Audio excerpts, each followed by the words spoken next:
Our second inductee in the contributor category is Dr. William Roberts of Mahtomedi. Roberts is a 1970 graduate of Rochester John Marshall High School. He participated in athletics in his youth and into high school, but he says, quote, "I wasn't good at any of them and kept getting cut," end quote. He found his niche through running cross country and track and field. And really instilled in me a work ethic of that. Even though you don't think you can, you probably can, so just do it.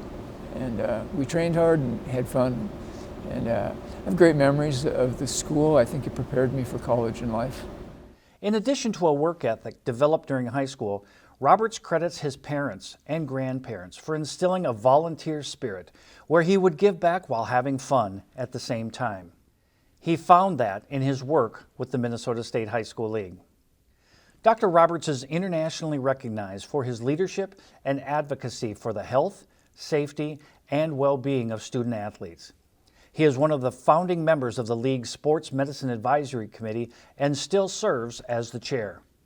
It's been incredibly rewarding for me individually to see what we as a state have been able to do to help model things around the country. And I'm always impressed at how forward-thinking our committee has been in terms of sports safety and athlete safety, and trying to keep up to date with the broad scope of sports medicine and sports safety. Our heat policies date back to the formation of the committee, and we published our first formal statement in 1992. The idea was to try to reduce the risk of kids getting heat stroke. So we know that if you don't exercise hard in harsh conditions, your chances of getting heat stroke are pretty slim. And so we tried to move the sports community toward the idea that it was not critical that people practice hard in hot conditions and put themselves at risk. And that sort of general philosophy has been adopted around the country now. Roberts says work must continue through education and data to illustrate the benefits of co-curricular activities. And we know from the data that most kids who start in the sports drop out by age 13 or 14, and that's when they're starting high school. And so we're losing a lot of kids that we might otherwise have be active through high school. And some see the writing on the wall and say, you know, I'm too small for the sport I like, or their coach sees the writing on the wall and cuts you.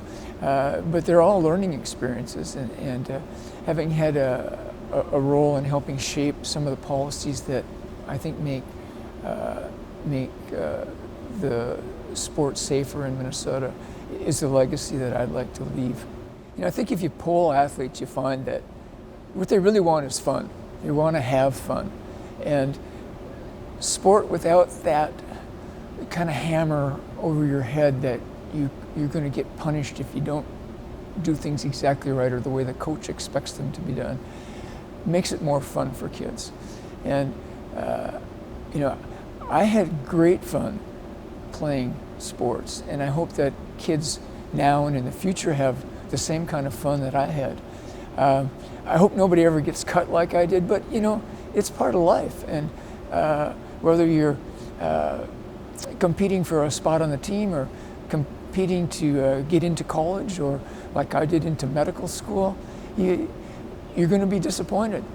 And you have to learn to take chances and try your best. And I think sports give us that opportunity. And I think that's one of the great things of our sports programs in Minnesota, is that we give as many kids as possible the opportunity to do it.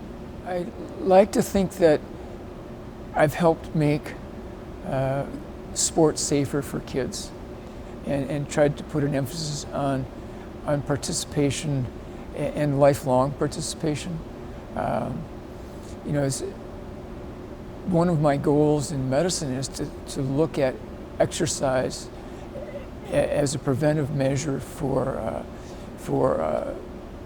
health and longevity.